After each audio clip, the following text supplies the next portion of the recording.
Vous venez de voir un extrait de l'émission Pour le plaisir du 11 mai 1966 et c'était Roger Stéphane qui présentait cette émission. Dans les premières images, vous n'aviez vu Roger Stéphane que de dos dans le portrait souvenir de Proust lorsqu'il introduisait les différents témoins. Mais vous avez pu cette fois-ci découvrir son célèbre nœud papillon dont il ne se défaisait jamais. Je vais donc revenir aujourd'hui sur ces deux films de Bresson et de Godard, Au hasard Balthazar et Masculin-Féminin, que un certain nombre d'entre vous ont pu voir la semaine dernière à l'École normale supérieure et que nous n'avons pas pu commenter longuement. Je vous avais dit l'un des premiers jours, peut-être le premier jour, que le panorama du cinéma était extrêmement riche en 1966, avec beaucoup de très grands films, et nous en verrons encore deux autres dans quelques semaines, je crois que c'est le 7 mars à l'École normale, La religieuse de Rivette et Les amours d'une blonde de Milos Forman. Mais aujourd'hui, je voudrais revenir sur les deux films de Bresson et de Godard comme deux films sur la jeunesse ou avec la jeunesse, comme dit Godard à propos du sien qui sort exactement au même moment. Masculin-Féminin sort en avril 1966 et Au hasard Balthazar en mai 1966, mais ils ont été tournés dans l'ordre inverse. Je voudrais en parler comme de films sur ou avec la jeunesse, non pas comme si la jeunesse existait avant, parce que je crois qu'on peut dire, sans trop exagérer, que la jeunesse est une invention de 1966.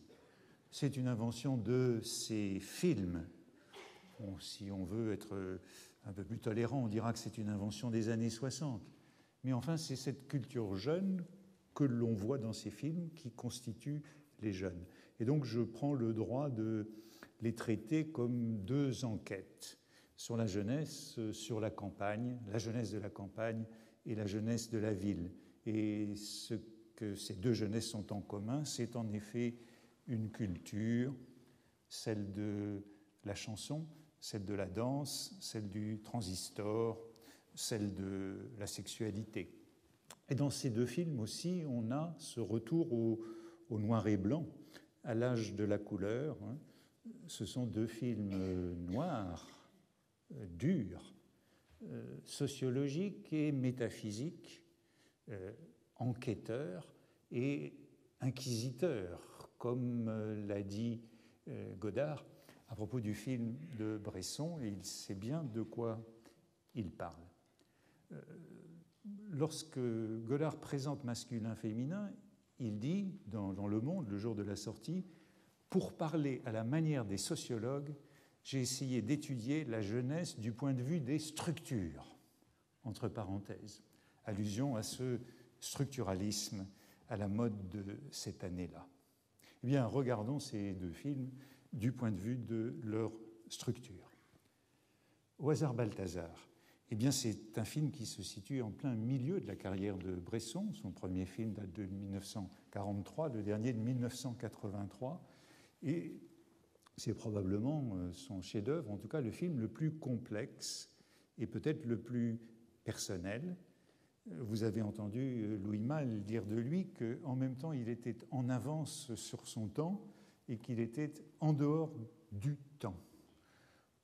Pour moi, je dirais que c'est un film anti-moderne, reprenant un mot que j'ai déjà utilisé.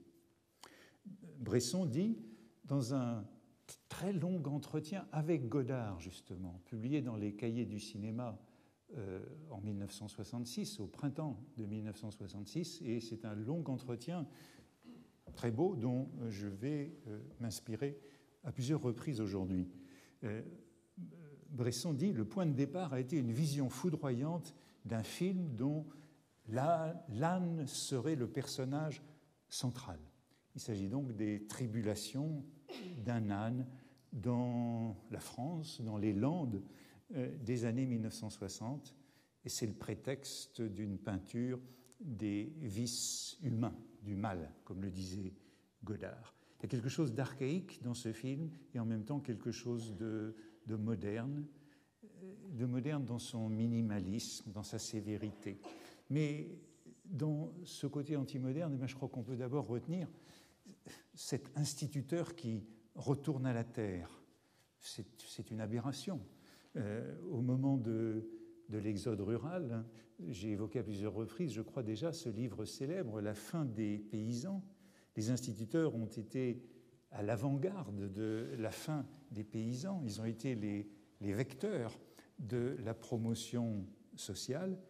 Les fils d'agriculteurs ne reprennent pas l'exploitation paternelle, vont à la ville, et dans cet instituteur qui devient agriculteur, il y a quelque chose d'aberrant, de voué à l'échec. Quelques articles de la foi antimoderne de Bresson qui sont en même temps les prémices de cette avant-garde qu'il représente aussi. Eh bien, premièrement, cette théorie de Bresson de ce qu'il appelle le cinématographe, par opposition au cinéma, qui est le théâtre photographié, qui est Hollywood, qui est le théâtre, qui est le cinéma américain. Il y a beaucoup d'anti-américanisme, et chez Bresson, et chez Godard. Ce cinéma, ce théâtre photographié, dit-il, confond les arts, confond les moyens. Il s'agit d'aller aux moyens propres, c'est-à-dire, voilà un article de foi totalement moderniste, puisqu'il s'agit de purifier le cinéma de ce qui n'est pas le cinéma, mais qui est de l'ordre du théâtre. Deux sortes de films, dit Bresson, dans ses notes sur le cinématographe, ceux qui emploient les moyens du théâtre, acteurs, mise en scène, et se servent de la caméra afin de reproduire, et ceux qui emploient les moyens du cinématographe et se servent de la caméra afin de créer. Ce serait le premier article antimoderne, et je dirais en même temps qui est de l'ordre du purisme qui a caractérisé la modernité. Deuxième article, eh bien, c'est évidemment l'emploi de ces acteurs non professionnels qui n'ont jamais joué avant d'apparaître devant la caméra, que Bresson appelle ses modèles, puisqu'il est d'abord un peintre, et ces modèles qu'il brise, puisque quand on les voit dans les films, ils regardent leurs pieds, ils parlent mécaniquement. Bresson se dit se donner un mal énorme pour éviter les acteurs, les vedettes. Ça serait beaucoup plus facile que de chercher une personne vierge de cinéma, vierge de théâtre. Dans l'entretien, Godard lui réplique « Mais on peut prendre des acteurs professionnels, il suffit de les casser, de les briser. » Et il utilise cette image curieuse. À la limite, on peut le détruire, l'acteur professionnel, de même que les Allemands ont détruit les Juifs dans les camps de concentration. C'est un dossier dans lequel je n'entrerai pas, que celui de Godard et des Juifs. C'est un dossier d'actualité, mais je crois que la comparaison peut en effet déconcerter. Et Bresson lui répondait sur le même ton « Vous ne pouvez pas détruire un acteur, l'habitude est trop grande. » Godard fait valoir que si lui utilise des acteurs, c'est par un souci moral, car le cinéma pourrit les gens, qui finissent mal s'ils n'ont pas été endurcis. Si on utilise des filles qui ne sont pas des actrices, elles finissent prostituées. Et si on utilise des garçons qui ne sont pas des acteurs, ils finissent par se suicider. Et on a ce souci de Godard à propos de Jean-Pierre Léaud dans Masculin-Féminin, qui n'est pas encore vraiment un acteur, il n'a joué que dans les 400 coups. Un garçon comme Jean-Pierre Léaud, par exemple, dans mon dernier film, c'est Masculin-Féminin, j'avais de la peine à le faire jouer parce que je sentais qu'il vivait trop et que c'était quelque chose d'important pour lui. Et j'avais un peu honte vis-à-vis de lui. Paul, que Léo incarne dans Masculin-Féminin, meurt à la fin du film. On ne sait pas très bien si c'est un suicide ou un accident, mais on voit la crainte de Godard pour cet acteur. Il s'agit donc, chez l'un et chez l'autre, de domestiquer l'acteur d'une certaine façon, de lui faire violence, de le brutaliser. Et ce dont Anne Wiazemski rend très bien compte dans son petit livre où elle raconte le tournage du film de Bresson, Au hasard Balthazar, ce livre qui s'appelle Jeune fille. D'autres données plus techniques qui consistent à casser le cinéma pour aller vers le cinématographe, Bresson utilise un seul objectif, refuse les travelling, refuse les panoramiques, tout ce qui fait la technique du cinéma. Et vous avez entendu aussi François Reichenbach insister sur le son, qui est aussi important que l'image. Chaque fois que je peux remplacer une image par un bruit, dit Bresson à Godard, je le fais. Et par exemple, dans Au hasard Balthazar, le moment fameux pour cette ellipse de l'image et le choix du bruit, c'est l'accident de voiture où les mauvais garçons répandent de l'huile sur la route et on entend de l'accident, du second accident, seulement le bruit. Il n'y a pas de double emploi du bruit et de l'image. Le résultat de tout cela, eh bien, c'est, comme Godard le disait dans cet extrait, un film total, un film monde. Il dit encore, Godard, Au hasard Balthazar, c'est la vie en 1h30. Avec cette âne au centre, c'est le monde vu par un âne, cet âne qui vient de la Bible, de l'Ancien Testament, des Nombres, mais aussi de la Nativité, mais aussi du Dimanche des Rameaux, où c'est lui qui porte le Christ à Jérusalem. Et puis il vient de l'âne d'or d'Apulée, c'est un âne très littéraire que celui de Bresson. Beaucoup de scènes sont empruntées à l'âne d'or, où Lucius est métamorphosé en âne, et on trouve déjà le mauvais garçon qui n'est pas un blouson noir, la femme du boulanger, ou encore la jeune fille qui meurt. L'âne, c'est aussi celui de L'idiot de Dostoïevski, où le prince Mishkin, figure christique, est tiré de la dépression par le braiement d'un âne. Et Bresson cite la scène dans l'entretien avec Godard. J'ai été émerveillé quand j'ai lu ça, mais je l'ai lu après avoir pensé à l'âne, voyez-vous, en relisant L'Idiot. Absolument admirable de faire renseigner un idiot par un animal, de lui faire voir la vie à travers un animal qui passe pour idiot, mais qui est d'une intelligence. L'âne, c'est en quelque sorte l'acteur idéal, c'est l'acteur modèle, et vous vous souvenez qu'il y a une scène où l'âne a été dressé dans un cirque, une phase d'intelligence de l'âne, mais c'est la dernière que Bresson a tournée, puisque précisément il voulait que l'âne ne soit pas dressé en acteur avant de jouer dans le reste du film. Mais, et c'est le second élément, auprès de l'âne, la jeune fille. Un protagoniste animal, ce n'est pas assez dramatique, dit-il, et il a ajouté la fille pour faire un parallèle, deux vies prédestinées.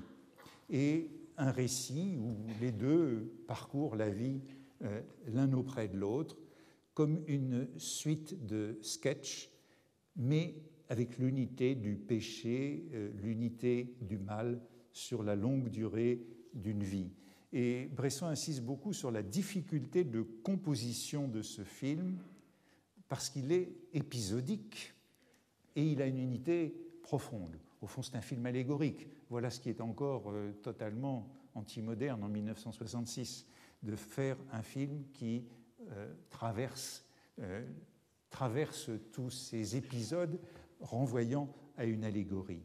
Film dur à faire, dit-il, du point de vue de la composition. Je ne voulais pas faire un film à sketch, mais je voulais aussi que l'âne traverse un certain nombre de groupes humains qui représentent les vices de l'humanité. Il fallait donc que ces groupes humains s'imbriquent les uns dans les autres. Il fallait aussi, étant donné que la vie d'un âne est une vie très égale, très sereine, trouver un mouvement, une montée dramatique. Il fallait donc trouver un personnage qui serait parallèle à l'âne et qui aurait, lui, ce mouvement, qui donnerait au film cette montée dramatique qui lui était nécessaire.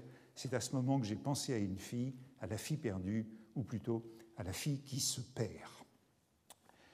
L'animal pour les vertus, les hommes pour les vices, et les hommes représentent les 7 péchés capitaux ou les vices de l'humanité, l'orgueil par exemple, l'instituteur, le père, l'avarice, le marchand, joué par Pierre Klossowski, l'envie, la femme du boulanger, la colère, Gérard, le mauvais garçon qui brutalise l'âne, l'impureté, Gérard encore, la gourmandise, Arnold, l'ivrogne, la paresse, Arnold, Jacques, le bon garçon. C'est donc l'allégorie de la vertu livrée à la cruauté humaine, et 2 lignes qui sont ainsi croisées parce que, dit Bresson, l'âne a dans la vie les mêmes étapes qu'un homme, enfance et caresse au moment du baptême, âge mûr et travail, talent, génie au milieu de la vie.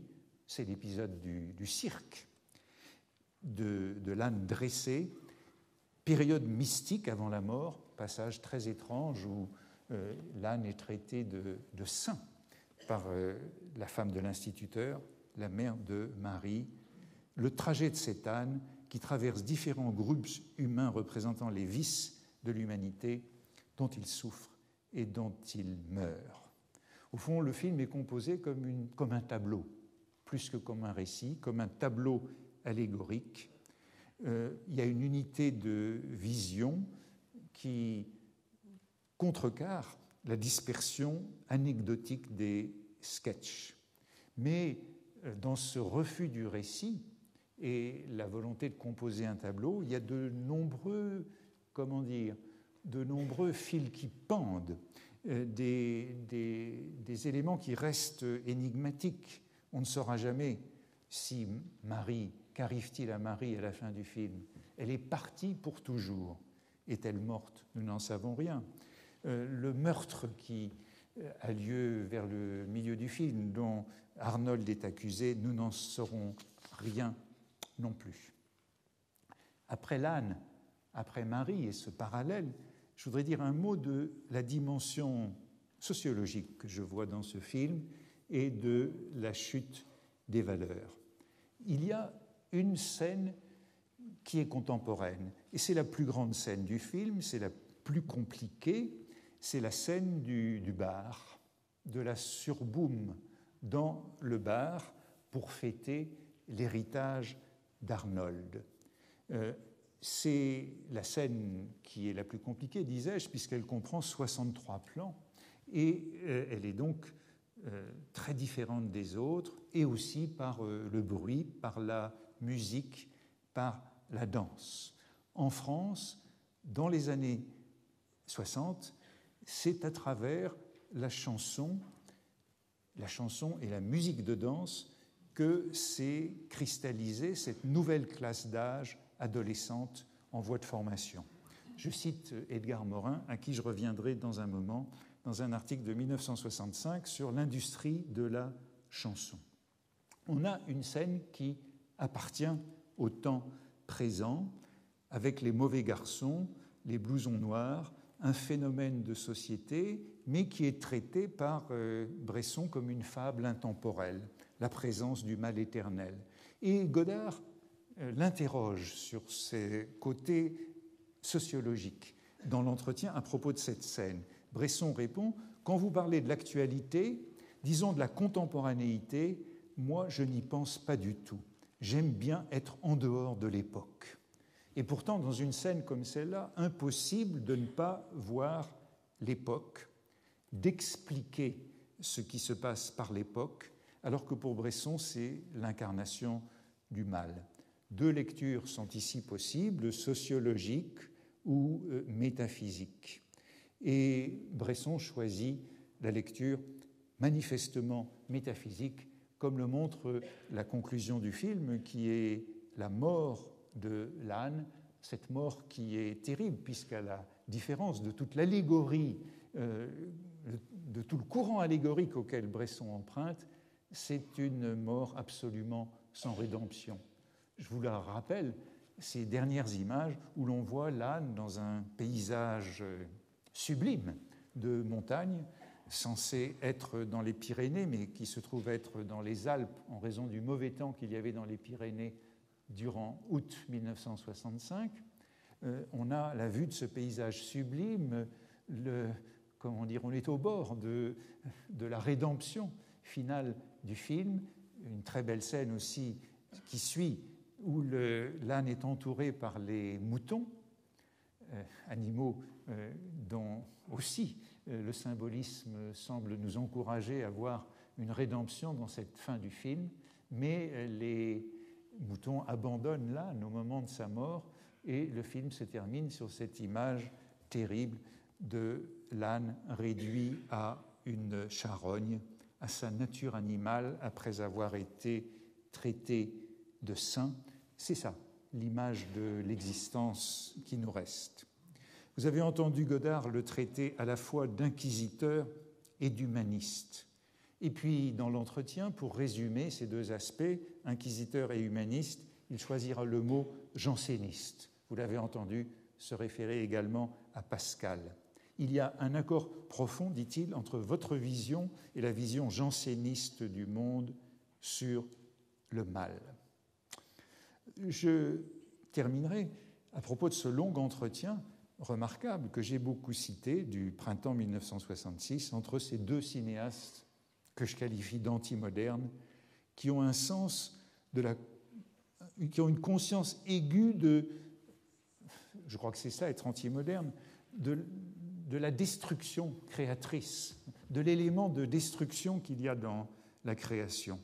Et c'est vers la fin de l'entretien, Bresson dit « Les arts sont sur leur déclin et même sur leur fin. Ils sont en train de mourir. » 1966, nous en sommes à la fin des arts. Bon, c'est un topos, on peut toujours dire cela aujourd'hui, on le disait depuis longtemps. À quoi Godard répond « Je le pense aussi, oui. Mais Bresson est le moins pessimiste des deux, puisqu'il poursuit en disant « Il n'en reste déjà presque plus rien. Mais curieusement, s'ils sont tués, les arts, par le cinéma, la radio, la télévision, ce sont justement ce cinéma, cette radio, cette télévision qui les tuent, qui vont finir par refaire un art, par refaire les arts, mais d'une toute autre façon, bien sûr. » Pour Bresson, donc, radio, télévision, cinéma, les masses-médias modernes tuent les arts, qui sont déjà à peu près morts, mais de ces mêmes masses-médias naîtront d'autres arts dont nous ne pouvons pas encore soupçonner la forme. Bresson est au fond plus schumpeterien que Godard, et il reprend ici une expression d'Ionesco. Cinéma, radio, télévision, dit Ionesco, sont des miracles, mais l'art est en retard sur ces miracles. L'art ne sait pas encore que faire de ces miracles. L'art est tué par eux, et ici Bresson croit à une rédemption, l'art renaîtra par eux. Et c'est sur ce point que Godard est plus désabusé ou plus pessimiste. Je pense aussi que c'est la fin, dit-il. Seulement, je ne sais absolument pas comment ça va repartir. C'est, me semble-t-il, l'un des leitmotifs qui reviendra dans Masculin-Féminin. Comment l'art repartira? Godard est à la recherche du cinéma. Mais je voudrais faire la transition entre ces deux films, Au hasard Balthazar et Masculin-Féminin. Quel lieu commun, quelle cheville. L'autre jour, vous présentant les films à l'école normale, j'ai utilisé une citation du bloc-notes de Mauriac, qui note en avril 1966, à propos de la religieuse de Rivette et du scandale de sa censure, « L'érotisme coule à plein bord ». C'est une phrase de Royer-Collard à propos de la démocratie sous la Restauration, oui. L'érotisme coule à plein bord. Je m'irritais quand j'étais jeune d'entendre les vieux vitupérer le temps présent. Je me jurais quand j'aurais atteint l'âge de Bourget de ne point faire comme lui qui se moquait aigrement de Proust. Mais de quel Proust avons-nous aujourd'hui à prendre la défense? Toutes les vannes sont levées et qu'est-ce qui déferle sur nous? Une pièce comme Les Paravents de Jean Genet, un film comme Masculin-Féminin de Jean-Luc Godard ou comme le prochain film de Bresson, Manifeste, le revers ténébreux d'une sainteté que vous avez reniée. Bresson, Godard, Genet, Rivette et la religieuse. Voilà tout ce qui représente 1966 pour Mauriac. Mais je voudrais aujourd'hui utiliser une autre cheville et vous parler un petit peu plus d'Edgar Morin, que j'ai cité il y a un moment.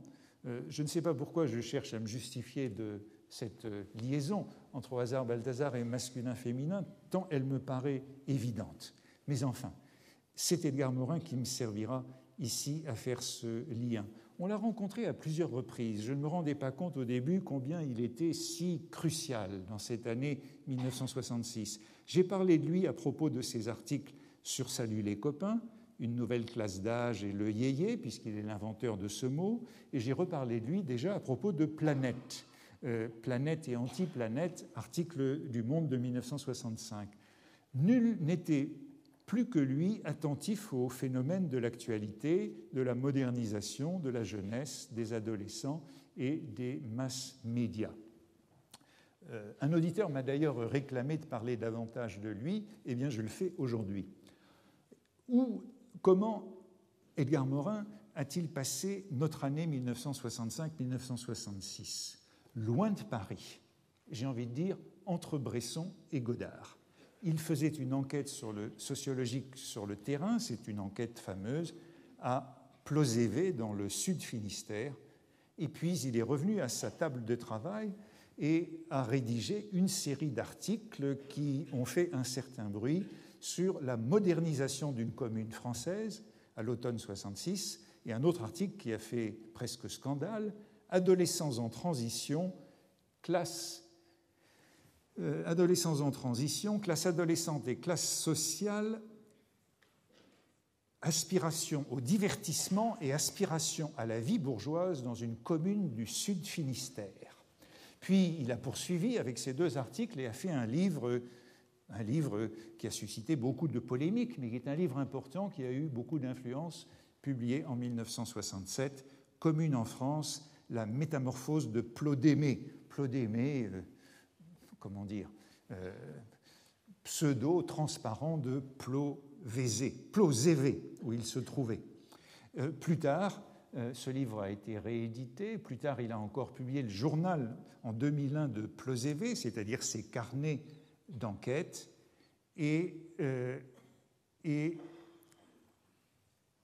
le livre le plus, qui est le vrai rapport de synthèse de l'enquête de Plozévé, c'est celui d'André Burguière, intitulé « Breton de Plozévé ». Il s'agit d'une immense enquête multidisciplinaire qui a occupé les années 1961-1966 et qu'Edgar Morin, comme sociologue, a rejoint seulement en 1965. En vérité, il est probable, je crois, qu'il n'y a jamais eu d'enquête multidisciplinaire aussi vaste menée en France. L'enquête de Morin a porté sur la sociologie contemporaine de ce village du Finistère, mais depuis la fin de 1960 avait été lancée une énorme enquête par la DGRST, la Délégation générale à la recherche scientifique et technique, qui portait sur une petite population endogame sur le plan démographique, économique et social, c'est-à-dire sur une commune, le village de Plozévé en Pays Bigoudin, enquête qui mobilisa une centaine de chercheurs, anthropologues, médecins, psychologues, sociologues, démographes, ethnologues, géographes et historiens. Je pourrais parler longtemps de cette enquête qui est prodigieusement intéressante puisqu'elle avait commencé comme une enquête de démographie.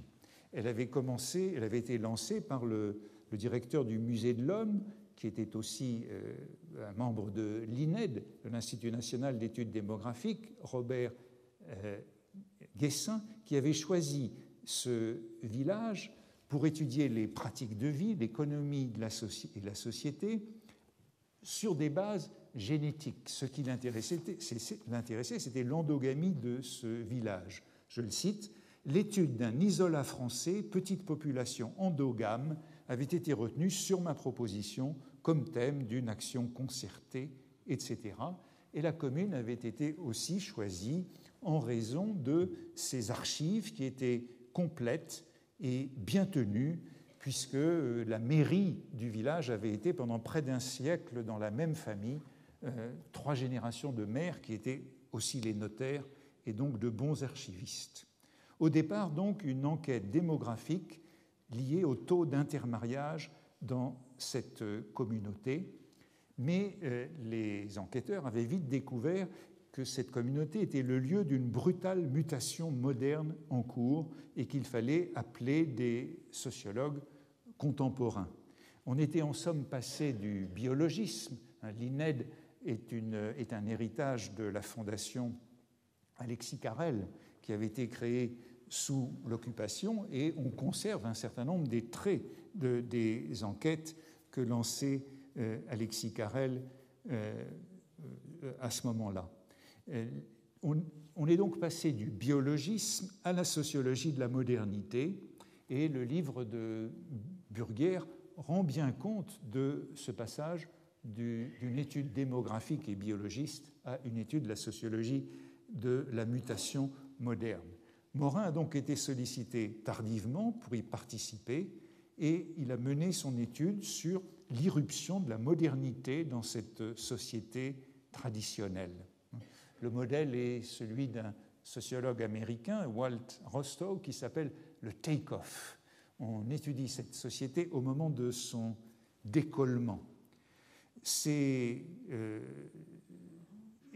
articles de Morin dont j'ai parlé ont fait l'objet de nombreuses controverses et polémiques.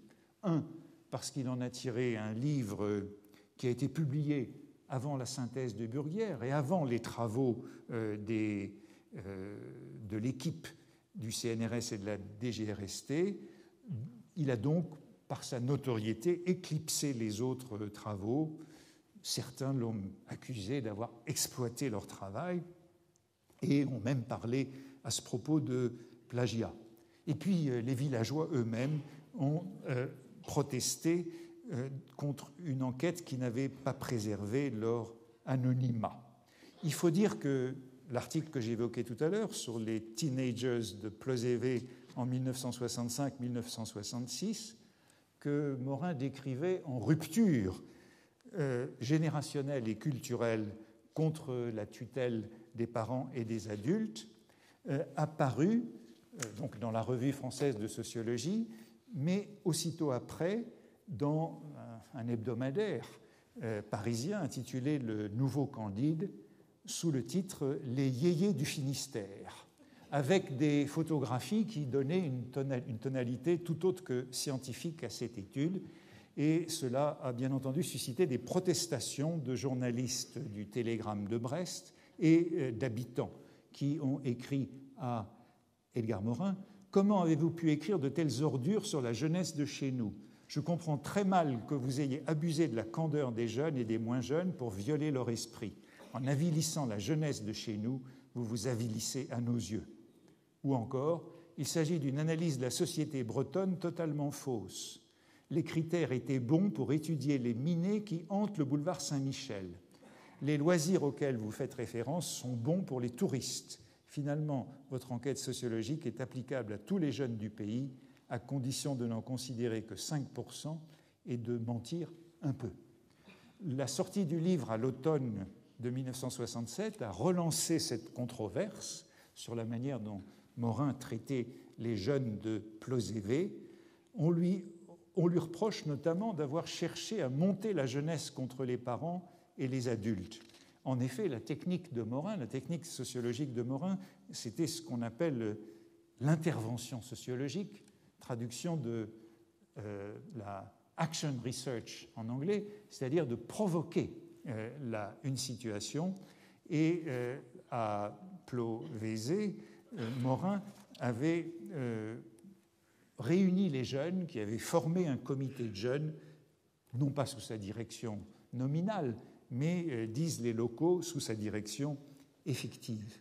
Et la publication du livre a donc de nouveau suscité des articles hostiles dans le Télégramme de Brest, et une émission de télévision au début de 1968 intitulée Plozévé contre Plodémé, le nom qu'il avait donné à son village, où l'interlocuteur principal contre Morin a été Pierre Jacques Elias, qui devait écrire un peu plus tard Le Cheval d'Orgueil, en partie en réaction contre le livre de Morin. Il était du village voisin. Mona Ozouf, dans un compte-rendu du livre de Morin, dit que cette France, dont on connaît les attaches bretonnes, cette fin de France est une commune en France. Commune en France, c'est, au fond, toutes les communes de France sont sur ce modèle, et Mona Ozouf montre comment il faut aller à la périphérie pour comprendre le centre, mais qu'au fond, Morin a plutôt décrit ce qu'il connaissait que ce qui était là-bas. Que retenir aujourd'hui, et pour nous, de cette enquête, et pour essayer de comprendre et le film de Bresson et le film de Godard qui lui sont tout à fait contemporains? Je retiendrai 3 éléments. Ce que Morin dit de l'école, des femmes et des jeunes. Le rôle de l'école, je l'évoquais tout à l'heure à propos de l'instituteur retournant à la terre, le rôle de l'école dans le grand processus d'émigration, promotion, évolution. Morin montre, et je crois que c'est très intéressant, que ce sont les enfants des plus pauvres qui sont partis les premiers et qui ont les premiers bénéficié de la promotion sociale par l'école. Puisqu'ils n'avaient pas de terre à exploiter, ce sont les enfants des ouvriers agricoles qui sont partis les premiers, qui se sont reconvertis dans la classe urbaine, qui permettait qualification et promotion sociale. Deuxième élément, les femmes. Morin parle des femmes comme des agents secrets de la modernité. Les femmes de plus de 50 ans, voici comment il les représente dans son livre, et vous pouvez comprendre pourquoi les Bretons ont réagi quand je ne sais pas si vous pouvez lire la légende, mélange 2 temps. C'est un titre digne de Libération ou du Nouvel Observateur, mais à Plozévé, ça n'a sûrement pas beaucoup plu. Cette femme avec sa coiffe faisant le plein d'une 2 chevaux. Le rôle des femmes, agents secrets de modernité, les femmes de plus de 50 ans, note Morin, portent la haute coiffe blanche, mais elles aspirent à la vie moderne, les premières, à la vie suburbaine. Elles ont des préoccupations de confort, de vie intérieure, de maison. Elles veulent une cuisinière, un évier, une machine à laver, un aspirateur, une douche, une télévision et un réfrigérateur. Le commerce se transforme à Plozévé et l'alimentation devient nationale. Ce sont les femmes qui partent en vacances, les premières, qui ont envie de loisirs et qui s'ouvrent à la culture de masse par la télévision, qui est arrivée en 1962 à Plozévé, à peu près en même temps que l'électricité. D'où la notion de take-off brutal. Ce sont les femmes qui sont en conflit avec la modernisation de l'exploitation agricole, et en particulier les jeunes filles qui refusent le mariage avec les jeunes agriculteurs et épousent des salariés pour réaliser leurs aspirations à la vie moderne. Il semble, note Morin, que la femme paysanne ait vécu une transformation plus radicale et plus profonde que l'homme. C'est ce qui entraîne la désertion des garçons. Et troisièmement, la place des jeunes qui souffrent le plus, les jeunes qui transitent entre le village et le lycée, qui est un peu plus éloigné, puisque c'est le moment de leur scolarisation massive, qui souffrent le plus de l'absence de noyau urbain. Le café du village, qui s'appelle le Café des droits de l'homme, dans une vieille tradition radicale, qui a des jukebox, le cinéma 2 fois par semaine et la télévision, où les bandes vélos motorisées ne satisfont pas leurs besoins de distraction. Il y a donc un fossé. Et je disais que Morin avait organisé la provocation en suscitant une réunion de jeunes qui aboutit à la création d'un comité de la jeunesse. Durant l'été 1965, les jeunes exigent une maison des jeunes avec des salles de jeux, des balles, salles de bal, salles de cinéma, salles de lecture. Je vous avais montré il y a un certain temps un petit film sur Poitiers et sur la maison des jeunes de Poitiers. partout en France, en 65-66, on exige des maisons des jeunes. Et on voit bien quels sont les deux loisirs principaux, le cinéma et la danse. Femmes et jeunes, note Morin, constituent les éléments insatisfaits et les moteurs de la transformation. À partir de 14 ans, les jeunes pensent que c'est dans les distractions et loisirs qu'ils trouveront de quoi vivre plus pleinement. Je le cite, « Des petits groupes de garçons et de filles, liés par le flirt pendant l'été, au contact des vacanciers qui sont sur la côte, un peu plus loin, vont tenter de mener une petite dolce vita de surboom, de boissons, de balades en voiture dans des boîtes sub-tropézo-germano-pratines, d'Audierne, Loctudie, Douarnenez. » Vous voyez pourquoi ça a pu choquer à Plozévé, ce style qui est plutôt celui de Jean-Francis L. dans le Nouvel Observateur, dont je vous ai cité naguère les chroniques. Cela dit, avec ses limites et ses facilités, cette enquête sur la jeunesse me semble quand même plus intéressante que celle de François Missoff que je vous avais citée il y a quelques semaines. Morin note la rupture sans violence. Les bandes de jeunes cyclomotoristes en blouson noir ne se livrent guère à des actes de rébellion contre le monde adulte, mais l'univers des adolescents se referme sur lui-même et refuse toute tutelle, que cette tutelle soit rouge ou blanche, venant de l'Église ou de l'école. Enfin, dernier élément de cette grande enquête, le rôle du cinéma, qui va nous ramener à Godard. Il a été primordial dans ces 5 années à Plozévé de sociologues, d'ethnologues, etc. Les images filmées rassemblant la population ont été utilisées pour dialoguer avec les enquêtés et de nombreux films ont été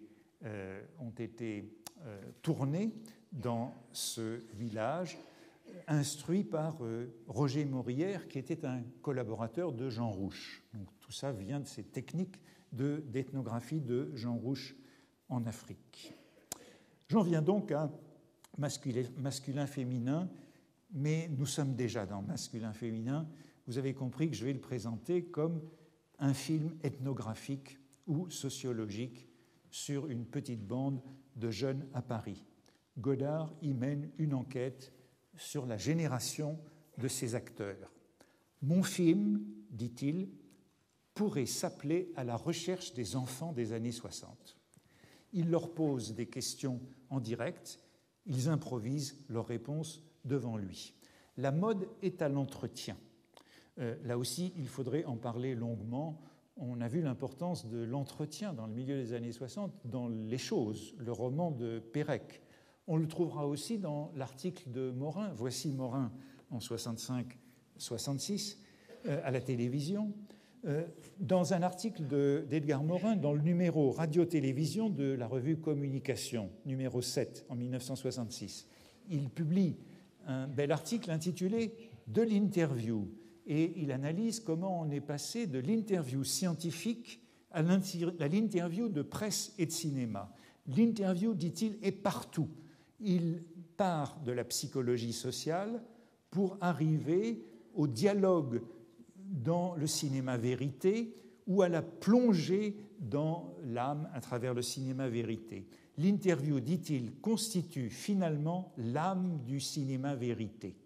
Et comme tel, comme modèle de ce cinéma vérité, Morin cite Chronique d'un été, le film de Jean Rouch et d'Edgar Morin lui-même en 1961, Le Joli Mai, le film de Chris Marker de 1963, et Hitler connaît pas, le beau film que je ne connaissais pas, que j'ai vu il y a 2 jours à partir de cette citation de Bertrand Blier. C'est un film de 1963 qui est composé d'entretiens avec 11 jeunes gens de 16 à 20 ans, des garçons et des filles de tous les milieux, et dans un montage qui juxtapose leurs réponses à des questions qui sont posées hors du film. Le verdict de Morin à propos de ce cinéma vérité est que grâce au pouvoir du micro et de la caméra, la télévision et le cinéma, royaume de la fausse communication, deviennent d'immenses possibilités de communication plus riches que dans la vie. On est donc au moment de ce cinéma-vérité dont Morin parle à la télévision, dans un entretien répondant à des questions, comme moment de l'histoire du documentaire, son aspect humain, l'exploration de la vie quotidienne, fascinée par les rapports entre les personnes. La question de l'auteur, nous dit-il, est posée par ce cinéma-vérité, par opposition au cinéma commercial, celui que Bresson condamnait, par rapport au cinéma d'art, sous le régime de l'auteur. Le cinéma-vérité, c'est un cinéma sans auteur, au sens classique du terme. C'est un peu déjà le lieu de la mort de l'auteur. Or, Godard fait allusion au même film dans ses entretiens sur masculin-féminin. Il fait allusion à Chronique d'un été de Jean Rouch et Edgar Morin, au Joli Mai de Chris Marker. Après avoir passé, dit-il, un Joli Mai avec Marker, puis un été avec Rouch, je me suis retrouvé tout seul à Paris, un mois de décembre 1965, entre deux tours d'élection.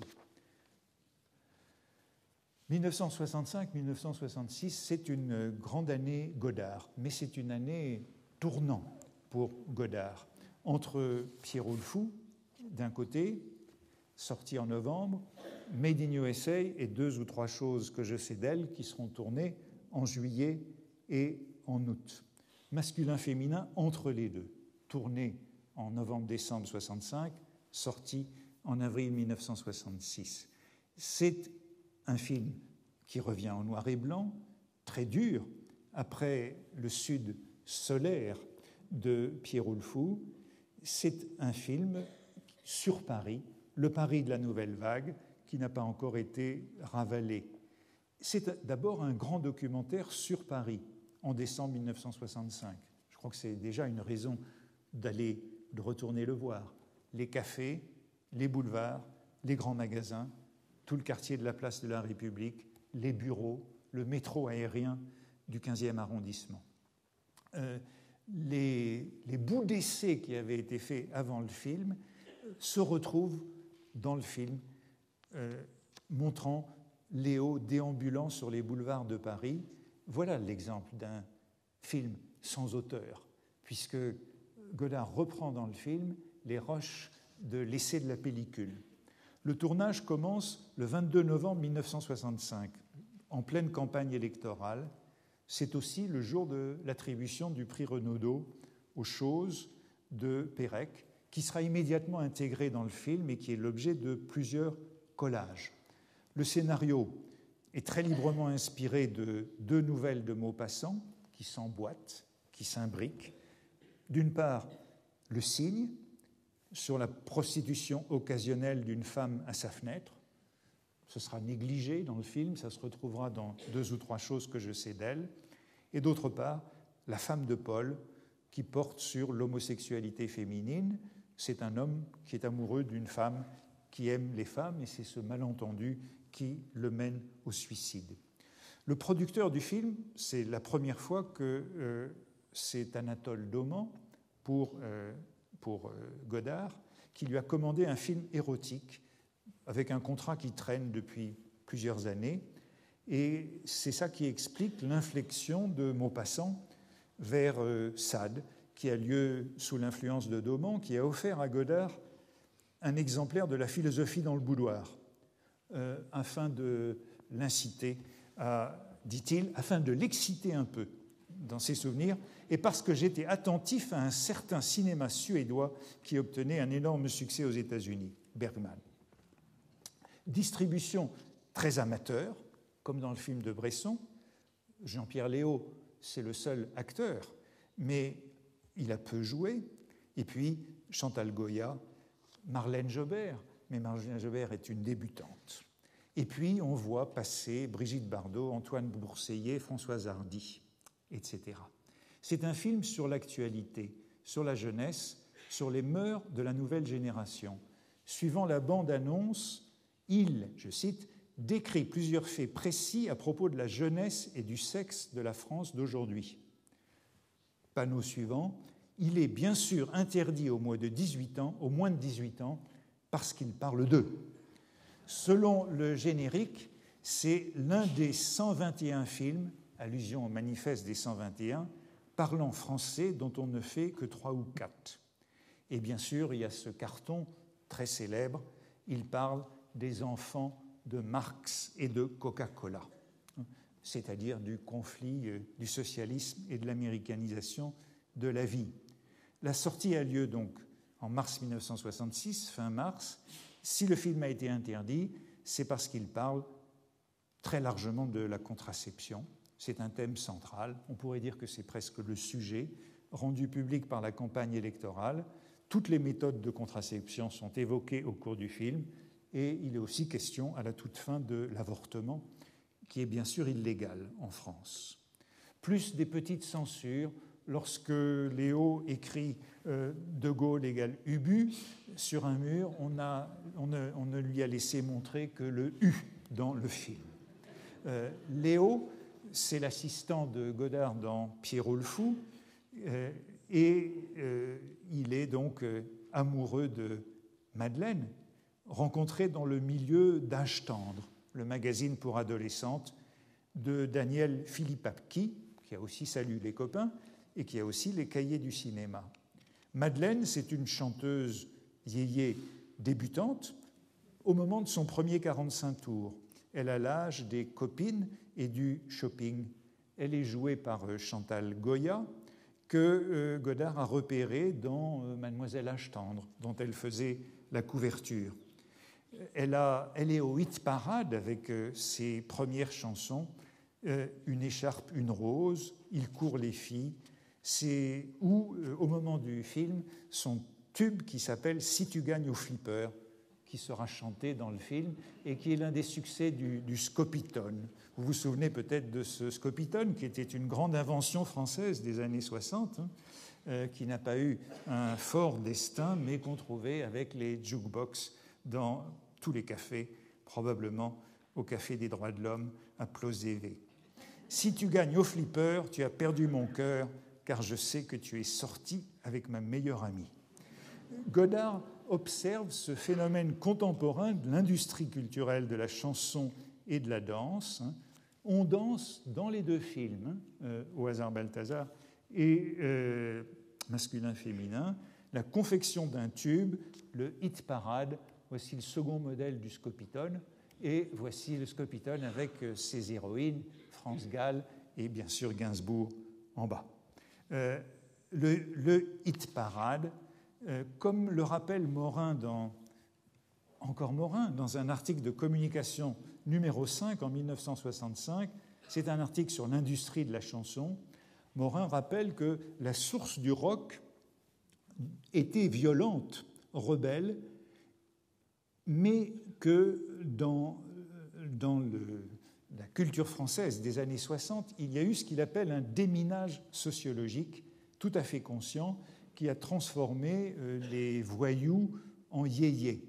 Le yéyé, dit-il, c'est l'acclimatation, l'acculturation de la force originairement sauvage du rock. Par élimination de la fureur des blousons noirs, c'est le triomphe du courant moyen, infantile et arriviste. 1966, c'est en effet l'année, je crois que je l'ai déjà dit, du baby bop. Voici Chantal Goya, c'est la couverture de Si tu gagnes au flipper, et France Gall dans son baby bop de Gainsbourg, justement, du début de 1966. On montre les moments de la vie de ce couple dans le cadre, par exemple, c'est l'entrée du club célèbre La Locomotive, qui est Place Blanche, où se situent d'assez longues scènes du film. Godard regarde les jeunes, les fait vivre. Il n'y a pas de différence, dit-il, entre ce qu'ils faisaient dans la journée et ce qu'ils jouaient dans le film. Godard dit dans un entretien avec Philippe Labro, à 35 ans, il a 35 ans, « Je me dis toujours que j'ai 22 ans, mais quand j'ai parlé avec ces filles, j'ai vu qu'elles me considéraient comme moi je pourrais considérer François Mauriac. C'est ça qui fait qu'on vieillit. Je vous rappelle que François Mauriac vient d'avoir 80 ans, comme on l'a montré, comme on l'a vu, et voilà la scène du film qui...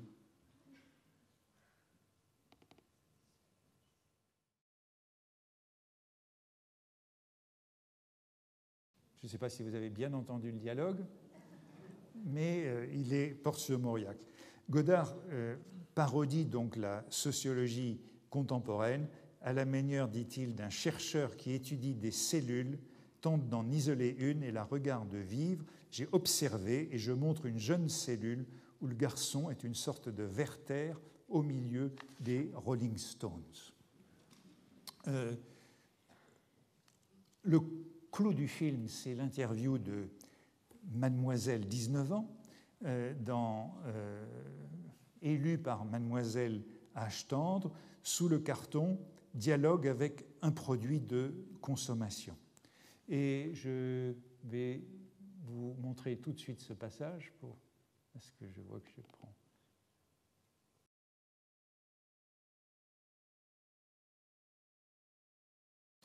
Vous avez entendu André Malraux le jour de son fameux discours du 15 décembre 1965 au Palais des Sports, un discours de la campagne présidentielle que j'ai évoqué il y a quelques leçons à propos de la présence de François Mauriac ce jour-là.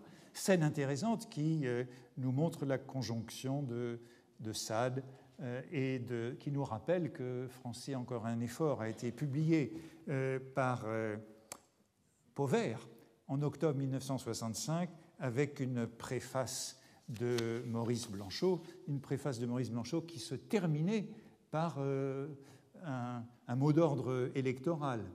Toujours nous vivons sous un premier consul et toujours Sade est poursuivi et à cause de la même exigence. Tout dire, il faut tout dire, la liberté et la liberté de tout dire. D'où un débat sur Sade qu'on évoquera peut-être tout à l'heure avec Philippe Roger.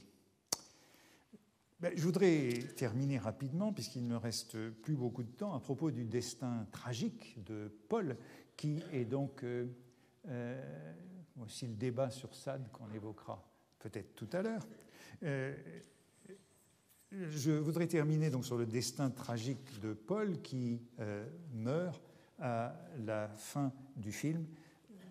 On hésite à savoir si c'est un suicide ou un accident, mais qui est très manifestement victime, peut-être moins de l'homosexualité féminine que de l'incompatibilité avec le siècle. Il est la victime de ces jeunes filles. Et il faut bien parler, là aussi, pour finir, du fossé entre les garçons et les filles dans masculin-féminin. C'est un peu comme à Plozévé. Les femmes sont les agents, à la vérité peu secret, de la modernisation, une modernisation qui est une américanisation, ou pire, comme le dit un carton du film, c'est peut-être le plus cruel, la taupe est inconsciente, mais elle creuse dans une direction déterminée. Les jeunes filles sont les taupes de l'aliénation dans le film. Bien sûr, c'est une association, celle des femmes et de la consommation, celle des femmes et de la publicité, qui n'a rien d'original, mais qui nous donne à penser sur cette, je dirais, anti-américanisme de Godard, assez flagrant dans le film. Autre carton, donnez-nous une télévision et une auto et délivrez-nous de la liberté. Godard montre une jeunesse qui est partagée entre mobilisation politique, vague des garçons, et mode des jeunes filles. L'antipathie pour les filles, cette misogynie qui est assez évidente, s'exprime d'ailleurs dans la manière de filmer. Les filles, dit-il, les filles d'aujourd'hui, elles ne sont pas méchantes, elles ne sont pas profondes, elles parlent toujours par généralité, sauf si on leur demande quelle marque de bas elles portent ou quel genre de soutien-gorge. Mais voici les dernières images de Madeleine, la fin du film, dont je disais qu'elle est montrée de manière violente, interrogée par les policiers sur la chute de Paul. « Je ne sais pas, j'hésite, dit-elle. Élisabeth m'a parlé de tringles de rideaux, j'hésite, j'hésite. » Et le film se termine donc sur cette question de l'avortement.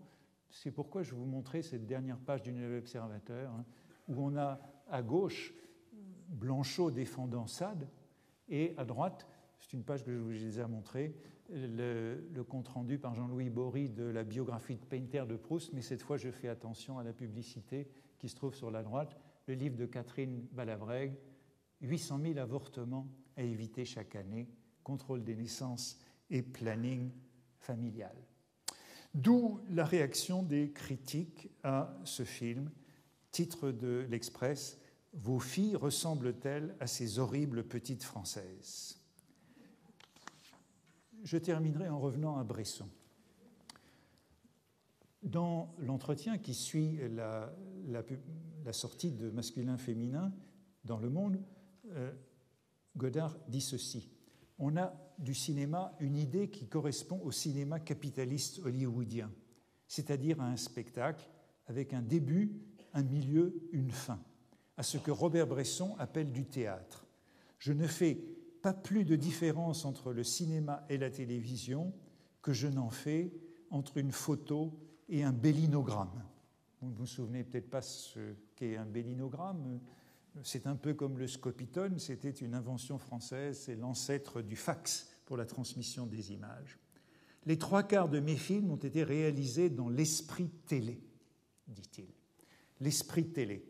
Godard s'est en effet acheté une télévision pendant Masculin-Féminin pour regarder les acteurs, pour regarder la mode. C'est l'occasion, dit-il, de voir des visages d'une nouvelle manière et de voir des inconnus. Eh bien, Bresson disait « Un nouvel art naîtra de la télévision, de la radio ». Je crois que sur ce point, Godard le rejoint, et peut-être que Masculin-Féminin est la prémisse de ce nouvel art. Merci.